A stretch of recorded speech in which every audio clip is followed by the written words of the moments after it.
This isn't a heartwarming Christmas story. We found something frozen inside an old Christmas Eve mailbox, and it's unlike anything we've ever seen. A strange, crimson-wrapped doll, perfectly preserved, its gaze unsettlingly fixed. We need to figure out what this entity is before it's too late, because I have a terrifying feeling we've disturbed something ancient. My name is Daniel Morrison, and I've been documenting abandoned places across New England for the better part of 6 years. I've crawled through collapsed mental institutions, explored forgotten funeral homes, and descended into basements that hadn't seen light since the Civil War. Nothing prepared me for what happened on the evening of December 23rd, when my colleague Elena Hartwell and I stepped into the Widows Creek post office for what we thought would be a routine investigation. The building had been abandoned since 1971. That's what the county records said anyway. 53 years of silence, of dust settling like gray snow on every surface, of windows slowly surrendering to the weight of accumulated grime until the outside world became nothing more than a suggestion. The structure sat at the end of Maple Street, where the pavement crumbled into gravel and the gravel eventually surrendered to forest. Most locals avoided it. The few who didn't spoke of it in hushed tones, usually after their third drink at Callahan's Tavern. Elena had discovered the location while researching postal history for her doctoral thesis. She specialized in Victorian-era communication systems, and the Widows Creek facility represented something genuinely rare. A post office that had operated continuously from 1847 to 1971, serving generations of families who had long since scattered to the winds. More importantly, she had found references to something called the Christmas Eve mailbox, a peculiar fixture that apparently held some significance to the community. We arrived as the sun began its descent behind the tree line, painting the sky in shades of bruised purple and dying orange. The temperature had dropped to 12 degrees, and our breath came out in visible plumes that seemed to hang in the air longer than they should. I remember thinking that the cold felt different here, more aggressive somehow, as if it had intentions. The front door hung partially open, its hinges long since rusted into reluctant cooperation. Elena pushed it with her shoulder, and the groan it produced echoed through the empty space like a wounded animal. Inside, the darkness was almost total, broken only by the feeble light that struggled through the filthy windows. I clicked on my flashlight, and the beam cut through decades of accumulated dust motes that swirled and danced in patterns I couldn't quite understand. The main room was exactly what you'd expect from an abandoned post office. Rows of brass mailboxes lined the wall to our left, their once gleaming surfaces now tarnished to a sickly green. The service counter stretched across the back, its wood warped and split from years of temperature fluctuations. Scattered papers littered the floor, their ink faded to illegibility, their purpose long forgotten. But none of that caught our attention. What stopped us both dead in our tracks was the smell. It wasn't the musty odor of decay you'd expect from a building this old. No, this was something else entirely. It smelled like winter itself had taken up residence, like the cold had become so concentrated that it produced its own particular scent. Underneath that, barely perceptible, was something that reminded me of old paper and candle wax, mixed with a metallic undertone I couldn't place. "Do you smell that?" Elena whispered, her voice barely audible. I nodded, sweeping my flashlight across the room. The beam stopped on something in the far corner, something that didn't belong among the rows of ordinary mailboxes. It was larger than the others, standing alone on a pedestal that elevated it perhaps 3 feet off the ground. Even from across the room, I could see that it was different. The brass was darker, almost black, and covered in a thick layer of frost that sparkled in my flashlight beam like crushed diamonds. We approached slowly, our footsteps echoing on the wooden floor. With each step, the temperature seemed to drop another degree. By the time we stood before it, I could no longer feel my fingers inside my gloves. The cold radiating from this single mailbox was unnatural, impossible. It defied everything I understood about thermodynamics. The Christmas Eve mailbox had to be. The design was unlike anything I'd seen in any other post office. Where the other boxes were simple and utilitarian, this one was ornate to the point of excess. Intricate carvings covered every surface, depicting scenes that I initially took for holiday festivities. But as I leaned closer, my interpretation shifted. The figures weren't celebrating. They were running. Their faces, rendered in remarkable detail despite the tarnish and frost, showed expressions of absolute terror. Daniel, Elena breathed, reaching out to touch the surface.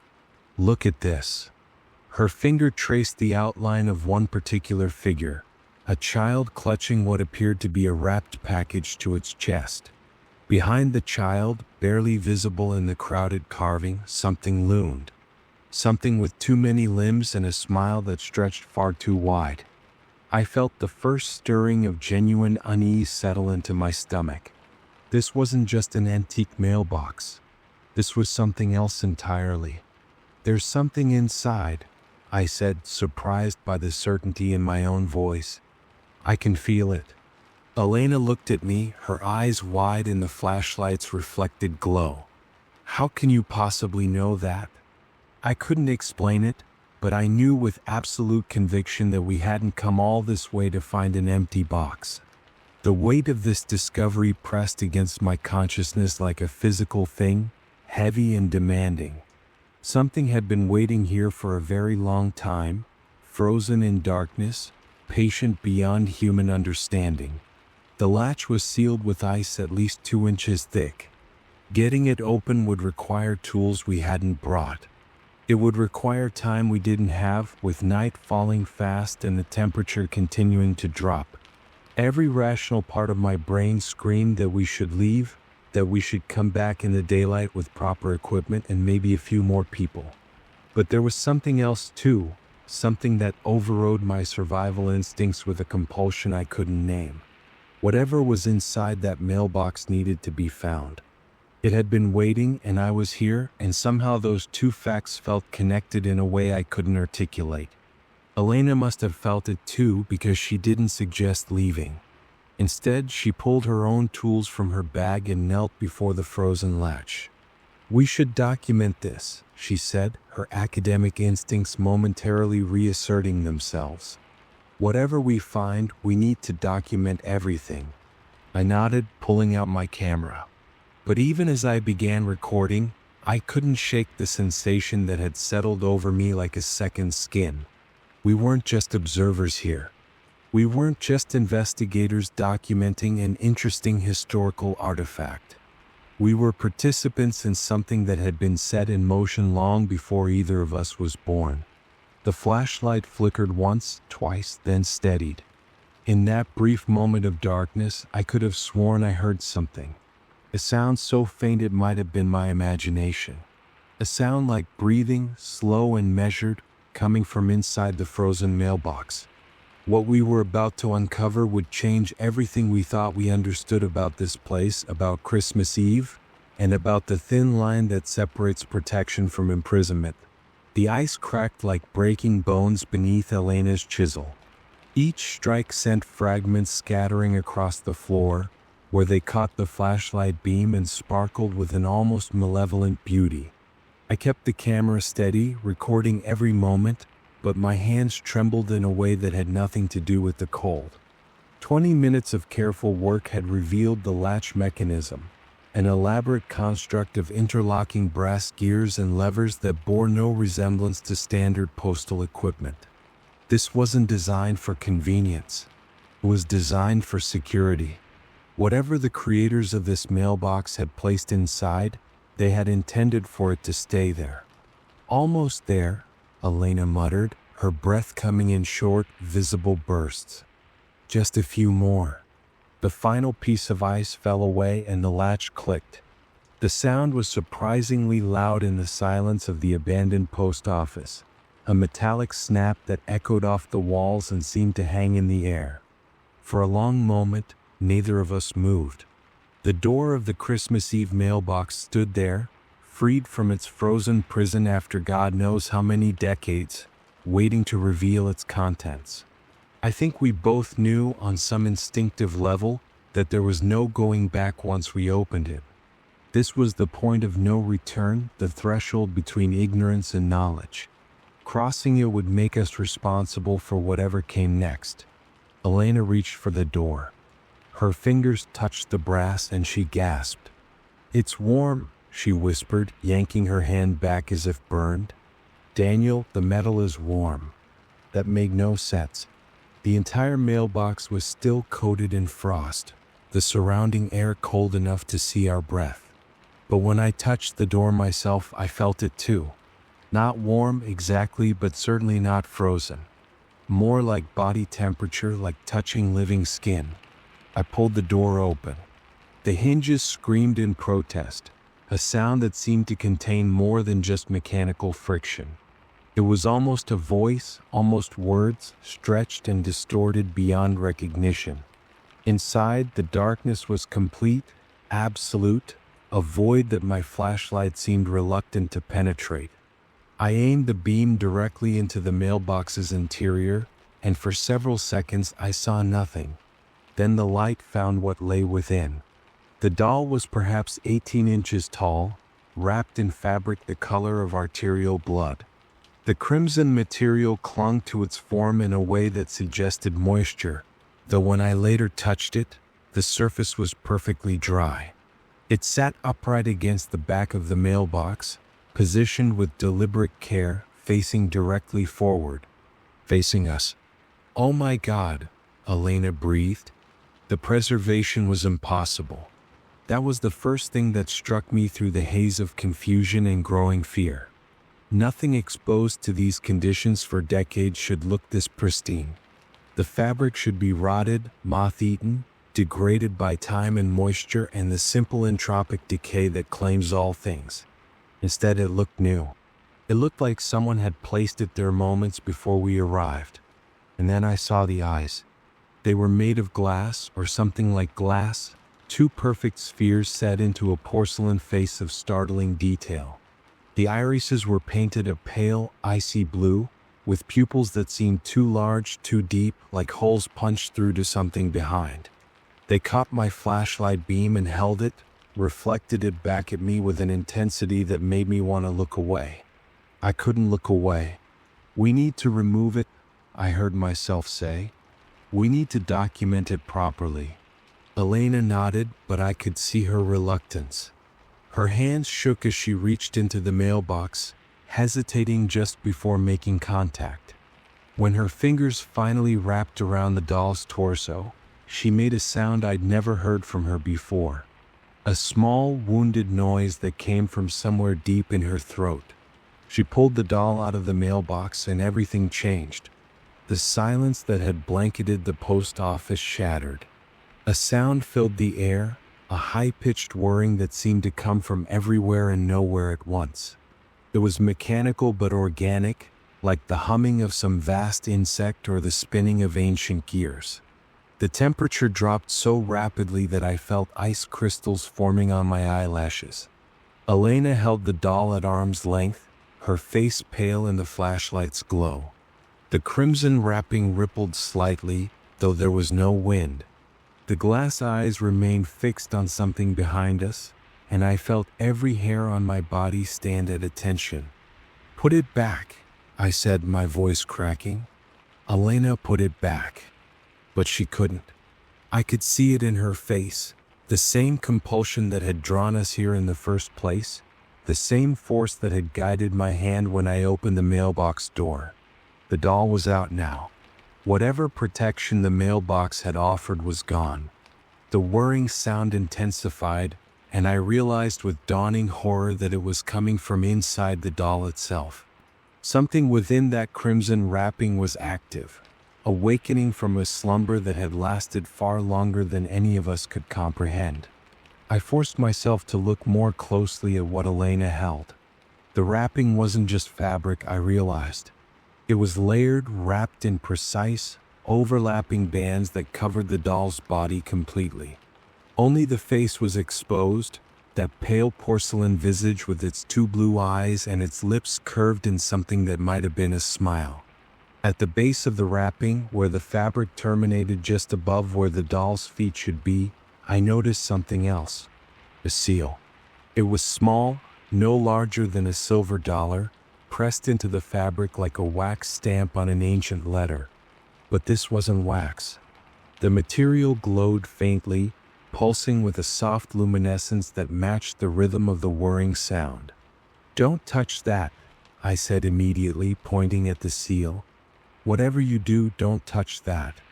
Elena's eyes followed my finger, and I saw her breath catch when she registered what she was seeing. The seal depicted something that shouldn't have been possible to render in such fine detail at that size. It was a scene, a tiny landscape of impossible complexity. Mountains that seemed to move when you looked at them directly. A sky filled with stars that twinkled with genuine light. And at the center, a figure that might have been human, arms raised toward something descending from above. The whirring sound shifted pitch, becoming almost musical, almost like a lullaby played on instruments that didn't exist. "This isn't just a doll," Elena said, her voice barely audible above the sound. "This is something else. Something much older than the mailbox, much older than this building." I wanted to argue with her. I wanted to find some rational explanation for what we were experiencing. But as I stood there in that frozen post office, watching the seal pulse with its otherworldly glow, listening to the impossible sounds emanating from within the crimson wrapping, I knew that rational explanations had abandoned us somewhere along the way. We had found something frozen inside the Christmas Eve mailbox. But now I understood that the freezing hadn't been accidental. It had been intentional. It had been necessary. Something had been locked away here for a reason, and we had just let it out. The doll's eyes moved. I know how that sounds, but I saw it happen. Those glass spheres, fixed and inanimate just moments before, shifted in their sockets. They tracked across Elena's face, then mine, then settled on a point between us. A point in the empty air where nothing visible hung. The temperature dropped again, and I realized I could no longer feel my legs. Whatever we had disturbed, whatever ancient thing we had awakened from its frozen sleep, was only just beginning to remember itself. We retreated to Elena's hotel room that night, the crimson doll wrapped in emergency blankets and placed inside a cooler we'd purchased from a gas station on the edge of town. The precautions felt absurd even as we took them. What were we protecting ourselves from? What did we think would happen if the doll's temperature rose? I didn't know the answers, but I knew with absolute certainty that we couldn't leave the thing to warm up naturally. Something about the cold felt important, essential even. The preservation wasn't just a side effect of its long imprisonment. It was a requirement. Elena sat at the small desk, her laptop open, her fingers flying across the keyboard. I paced the worn carpet, unable to sit still, unable to stop glancing at the cooler in the corner of the room. Even through the insulated walls, I could hear it. That faint whirring sound, barely perceptible now but constant, like a heartbeat.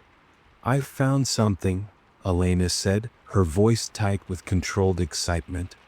The Widow's Creek post office was built in 1847 by a man named Victor Ashworth. He was the postmaster for 32 years. And she scrolled through the document on her screen. Victor Ashworth was also a collector. He specialized in, and I'm quoting here, objects of uncertain provenance and unusual properties. He traveled extensively in Europe and Asia before settling in Widow's Creek. The Historical Society has records of his correspondence with other collectors, discussions about items that, frankly, don't sound like anything that should exist. I stopped pacing. What kind of items? Artifacts he claimed were supernatural in nature. Cursed jewelry, haunted paintings, objects he described as vessels for entities too dangerous to destroy but too important to lose. Elena looked up at me, her face pale in the laptop's glow. He built the Christmas Eve mailbox in 1859. It was designed specifically to house the item we found. The implications settled over me like a shroud. Victor Ashworth hadn't stumbled upon the doll. He had acquired it deliberately. He had constructed an elaborate containment system for it. He had chosen to freeze it in place. Why Christmas Eve? I asked. Why specifically that? Elena's fingers resumed their search. There's something here about that. Victor believed that certain dates held particular significance. He wrote that the veil between worlds grows thin at the turning of years, and thinner still on the eve of celebrations that marked the death and rebirth of light. He thought Christmas Eve was one of the nights when whatever was inside the doll would be at its most dormant. Its most dormant, I repeated. Not completely dormant. No, never completely dormant. I looked at the cooler again. The whirring had grown slightly louder, or maybe I was just imagining it. Either way, the sound was impossible to ignore. What is it? I asked. What's inside the doll? Elena's expression shifted, became something I'd never seen on her face before. Fear, yes, but also something else. Something that looked disturbingly like fascination. Victor called it the Warden, she said. According to his notes, the doll itself isn't the entity. It's a prison. A containment vessel designed centuries before Victor ever acquired it. The thing inside the doll is something much older. How old? He wasn't sure. The records he found traced it back to at least the 12th century, but even those accounts suggested the entity predated them by millennia. It was worshipped once, apparently, or feared. Victor wasn't entirely clear on the distinction. I thought about the seal on the doll, that impossible miniature landscape with its moving mountains and twinkling stars. If that seal was what I thought it was, a barrier between our world and whatever occupied the doll's interior, then we were sitting in a hotel room with something that made every haunted house and possessed artifact I'd ever investigated look like children's toys. The seal? I said. What do his notes say about the seal? Elena scrolled further, her brow furrowed. Here. He writes that the seal was created by a group he calls the Keepers of Winter. They were a secretive order that existed for centuries with a single purpose, containing entities that couldn't be destroyed. The seal is described as the final lock, the absolute barrier. As long as it remains intact, the entity inside cannot manifest fully. It can influence, it can whisper, it can reach out through dreams and dark thoughts. But it cannot enter our world in physical form. And if the seal breaks? Elena was silent for a long moment. When she spoke again, her voice was barely above a whisper. Victor wrote that he witnessed the aftermath of a broken seal once. A different artifact, a different entity. He described it as walking through the remains of a village where every living thing had been transformed into something that no longer remembered how to die. He said the screaming lasted for 3 days, and that even after silence finally fell, the land remained corrupted. Nothing would grow there. No animal would go near it. The earth itself had been poisoned by what had been released. The whirring from the cooler intensified suddenly, becoming loud enough that we both jumped. I crossed the room in 3 quick steps, staring down at the insulated container as if it might burst open at any moment. It knows we're talking about it, I said. Elena rose from the desk, moving to stand beside me. Victor's final entries mention something else. He says the entity inside can sense potential hosts, people who are susceptible to its influence, who might be convinced to break the seal willingly. He warns that anyone who comes into contact with the doll should be extremely careful about their thoughts, about their desires. I felt something cold settle into my chest. Not the physical cold of the room, but something deeper, more personal. Since we'd removed the doll from the mailbox, I'd been experiencing urges I couldn't explain. The desire to hold it, to unwrap those crimson bindings, to look upon whatever face lay beneath. I had attributed these feelings to curiosity, to the natural investigative instinct that had driven my career. Now I wondered if they were something else entirely. "Elena," I said carefully, "have you wanted to open it? Have you felt the urge to break the seal?" She didn't answer immediately. Her silence told me everything I needed to know. "We need to take it back," I said. "We need to return it to the mailbox and seal it up again. We're not equipped to handle this." The whirring stopped. Just like that, instantaneously, as if someone had flipped a switch. The sudden silence was somehow worse than the sound had been.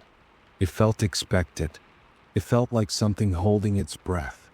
Then, from inside the cooler, we heard a voice. It was small and distant, muffled by layers of insulation and whatever cosmic barrier the seal provided. But it was unmistakably a voice, speaking words in a language I didn't recognize. The syllables slithered through my mind like something alive, leaving traces I couldn't quite grasp.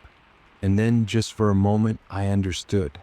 The voice wasn't speaking in unknown language. It was speaking directly to something deep inside me, something older than memory. It was offering me a gift. All I had to do was break the seal. I didn't sleep that night. Neither did Elena. We sat on opposite ends of the hotel room, watching the cooler, watching each other, neither of us willing to admit out loud what we were both feeling. The pull had grown stronger since we heard the voice. It was like a fishhook embedded somewhere behind my sternum, tugging gently but insistently toward the crimson-wrapped thing that waited in frozen patience. By dawn, we had developed a plan. We would return the doll to the Christmas Eve mailbox, reseal it as best we could, and never speak of this again. Simple. Straightforward. The only rational course of action. But rationality had become slippery since we opened that mailbox. We packed the cooler into Elena's rental car and drove back to Widow's Creek. The morning was gray and bitter, the sky heavy with clouds that promised snow but refused to deliver. The abandoned post office looked different in daylight, smaller somehow, less imposing. But as we approached, I felt the same unnatural cold radiating from within, the same sense of crossing into territory where normal rules no longer applied. "Something's wrong," Elena said as we reached the front door. She was right. The door, which we had left partially open the night before, was now closed. More than closed. It was sealed shut, frost thick along every edge, ice crystals forming intricate patterns across its surface. The patterns weren't random. They depicted faces, dozens of them, their mouths open in silent screams. I pressed my hand against the door, and the cold bit through my glove like acid. The building didn't want us to enter. Something had changed overnight. Some force had awakened to our theft and was now actively resisting our attempt to return what we had taken. The cooler in Elena's arms began to vibrate. "It's reacting," she said, her voice strained. "The closer we get, the more active it becomes." I could hear the whirring again, louder than ever, a sound that was almost like language now, almost like instructions. The pull in my chest intensified, and I found myself staring at the cooler, at the place where I knew the seal lay hidden beneath layers of emergency blankets and crimson fabric.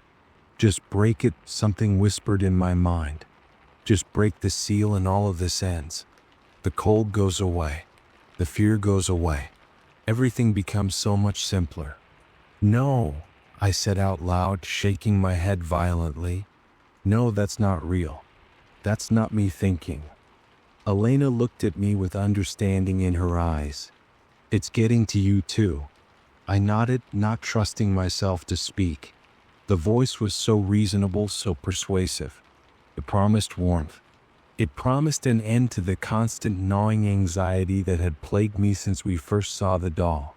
All I had to do was reach into the cooler, find that glowing seal, and apply just enough pressure to crack it open. Just a little pressure. Such a small thing for such a great reward. Elena set the cooler down in the snow and backed away from it. I saw her fighting the same battle I was, her fists clenched, her jaw tight. The entity inside the doll was ramping up its assault, sensing perhaps that its prison was close to its designated containment site. It didn't want to go back into that frozen darkness. It had tasted freedom, even a limited version, and it was willing to do anything to avoid returning. "We need to find another way in," I said. "There has to be a back entrance, a window, something." We circled the building, searching for any point of entry. The back door was similarly frozen shut, its surface covered in the same screaming face patterns. The windows were not only sealed but appeared to have thickened somehow, the glass now opaque and dark, resistant to even our strongest attempts to break through. The building was protecting itself. Or, more accurately, the building was being used by whatever force had originally created the Christmas Eve mailbox. It was fulfilling its purpose in ways we hadn't anticipated. "Wait," Elena said, stopping at the side of the structure. "Look at this." She pointed to a small vent near the foundation, partially hidden by overgrown shrubs. The vent cover had rusted away years ago, leaving an opening perhaps 2 feet wide and 18 inches tall. Small but not impossible. I knelt down and shined my flashlight into the darkness. A crawl space stretched beneath the building, dusty and cramped but accessible. It would lead us to the basement, if there was one, or at least beneath the main floor where we might find another way up.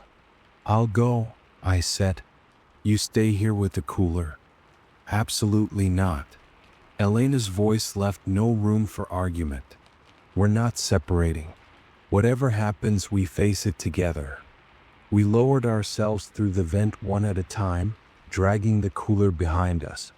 The crawl space was exactly as unpleasant as you'd expect, filled with dead leaves and the desiccated remains of small animals and decades of accumulated debris. But it was also surprisingly warmer than outside, which I found deeply concerning. The warmth meant something was generating heat down here. Something that shouldn't be. We crawled for what felt like an eternity but was probably only 50 feet. The flashlight beam caught the outline of a trapdoor in the ceiling above us, and I felt a surge of relief. This was it. This was our way in. I pushed the trapdoor open and climbed through, then helped Elena and the cooler up after me. We emerged into a small room I hadn't seen during our initial exploration. A basement, just as I'd hoped, filled with old filing cabinets and rotting cardboard boxes. And one other thing. In the center of the room, surrounded by a circle of melted snow and bare earth, stood a man. He was old, impossibly old, his skin thin as paper and covered in patterns that matched the frost on the doors above. His eyes were pale blue, almost white, and they fixed on us with an intensity that made my blood freeze. "You brought it back," he said, his voice like wind through dead leaves. "You weren't supposed to be able to bring it back." Elena clutched the cooler tighter. "Who are you?" The old man smiled, and his teeth were long and wrong, too many of them crowding a mouth that stretched wider than should be possible. "I am the last of the keepers of winter," he said. "I have been waiting here for 127 years, maintaining the seal, keeping the warden imprisoned. And now you have undone my life's work in a single night." The cold in the room intensified, and I heard the whirring from the cooler rise to a screaming pitch. "The seal is weakening," the old man continued. "Every hour it spends outside its containment vessel, the prison degrades further. By midnight tonight, the barrier will fail completely, and then the warden will emerge." "We tried to bring it back," I said desperately. "The building won't let us in." "Of course it won't. The building knows what you've done. The building knows what's coming." He took a step toward us, and I saw that his feet didn't quite touch the ground. The only question now is whether you'll break the seal yourselves, granting the warden a quick release, or whether you'll force it to tear through on its own, which will be considerably more unpleasant for everyone involved. The pull in my chest was stronger than ever, almost painful now. I could feel the seal in my mind, could sense exactly where it was and how fragile it had become. Breaking it would be so easy, so simple, such a relief. There has to be another way, Elena said. There has to be something we can do. The last keeper of winter studied her for a long moment. Then slowly his smile faded. There is one possibility, he said, but it will require a sacrifice. And it will require you to understand exactly what you're dealing with. The keeper led us up a concealed staircase into the main room of the post office. The Christmas Eve mailbox stood exactly where we'd left it, its door still hanging open, frost spreading outward from its base in crystalline tendrils. The temperature up here was even colder than before, cold enough that I could feel ice forming on my skin. The warden is ancient, the keeper said, his ghostly feet carrying him across the frozen floor. Older than Christianity, older than Rome, older than the first human civilizations. It existed when this land was buried beneath glaciers, and it will exist long after humanity has joined the extinction rolls. It cannot be destroyed. It can only be contained. Elena set the cooler down near the mailbox. The whirring had become almost musical, a complex harmony of sounds that seemed to bypass my ears and speak directly to my nervous system. Every cell in my body vibrated with the urge to break the seal. What kind of sacrifice? I asked, forcing the words out through clenched teeth. The keeper turned to face me, and for the first time, I saw something like pity in his pale eyes. The seal was created using life force, he said. Human essence, freely given, bound into the fabric of the barrier. When my predecessors imprisoned the warden 8 centuries ago, a dozen volunteers gave their lives to forge the original containment. Every time the seal has needed reinforcement since then, another life has been required. Elena's breath caught. You're saying someone has to die? Not exactly. The keeper moved to the mailbox, running his translucent fingers along its frost-covered surface. Death would be a mercy compared to what the seal requires. The volunteer doesn't die. They merge. They become part of the barrier itself, their consciousness stretched across eternity, forever watching, forever holding the prison together. They exist in a state between life and death, aware but unable to act, present but utterly alone. I felt the blood drain from my face. For how long? Until the next time the seal needs reinforcement. Could be 50 years. Could be 500. Time moves differently on the other side of the barrier. The cooler rattled violently, and I heard something crack inside. Not the ice. Something else. Something that sounded like breaking glass.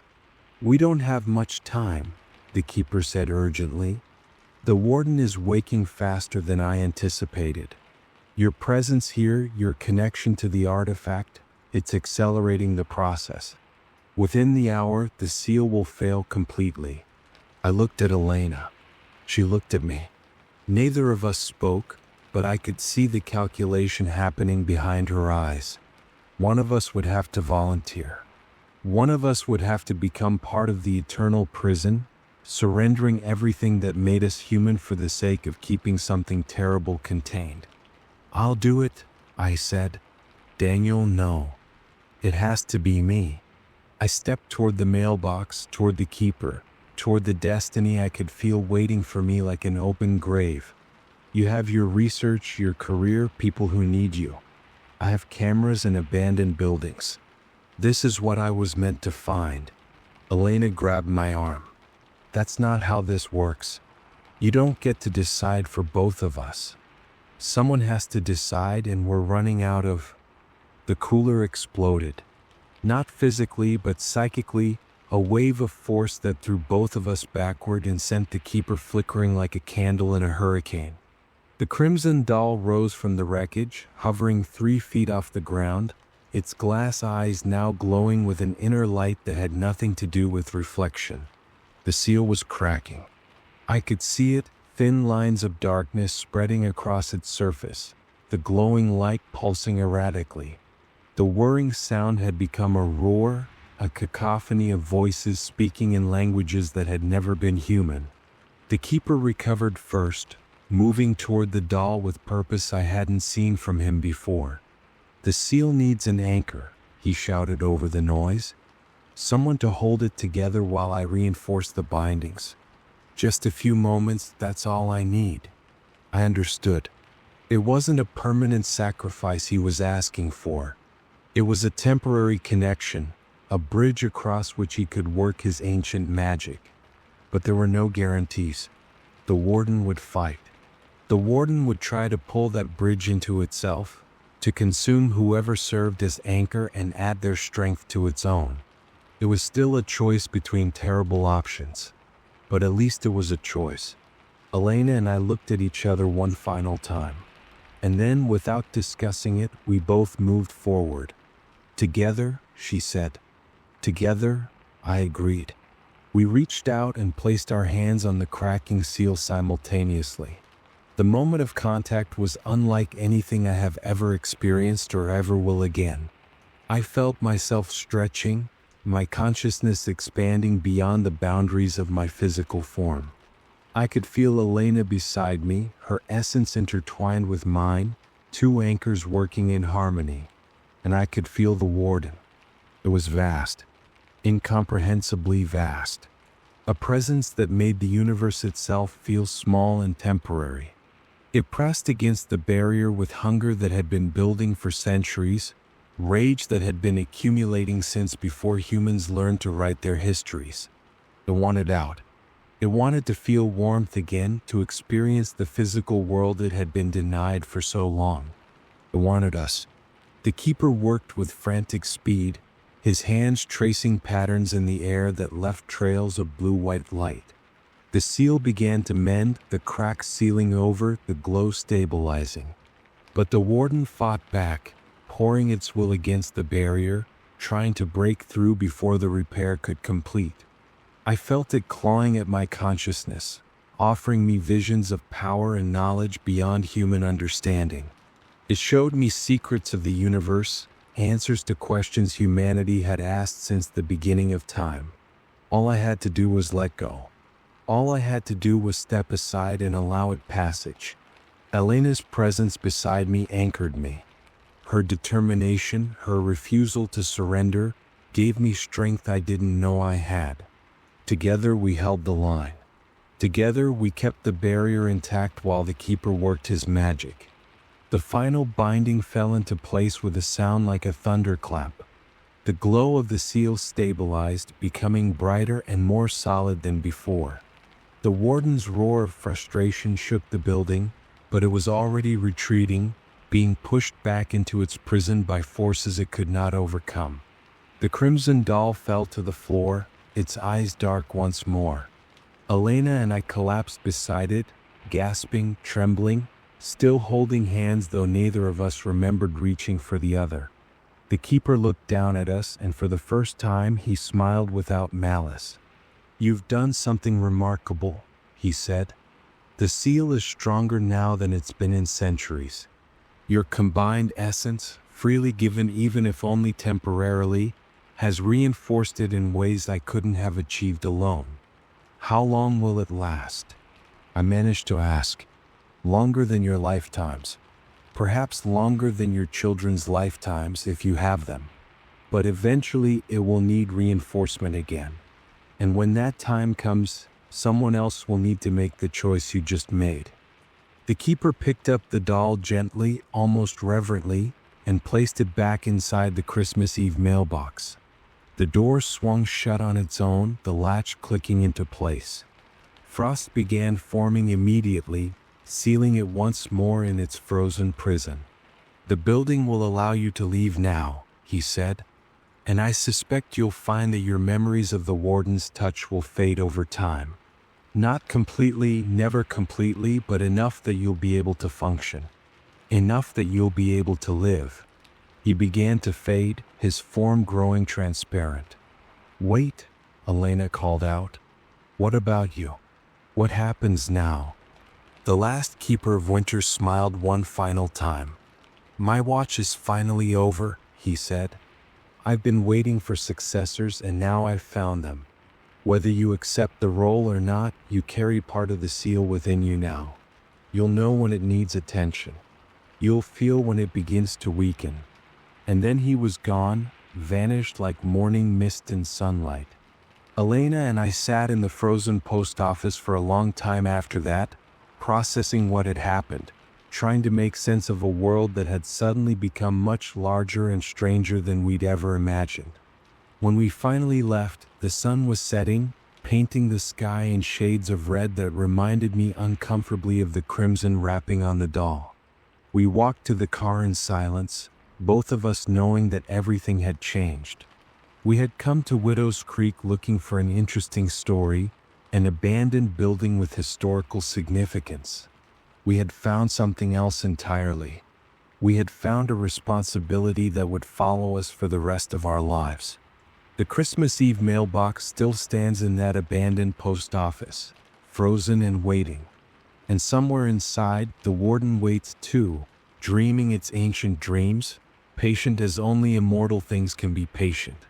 This was never just about what we found frozen inside an old mailbox.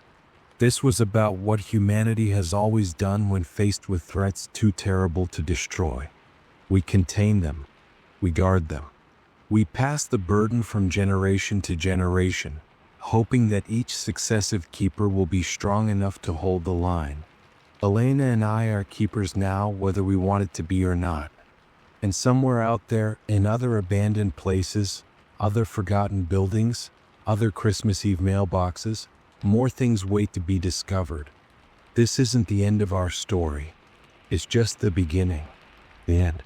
For now.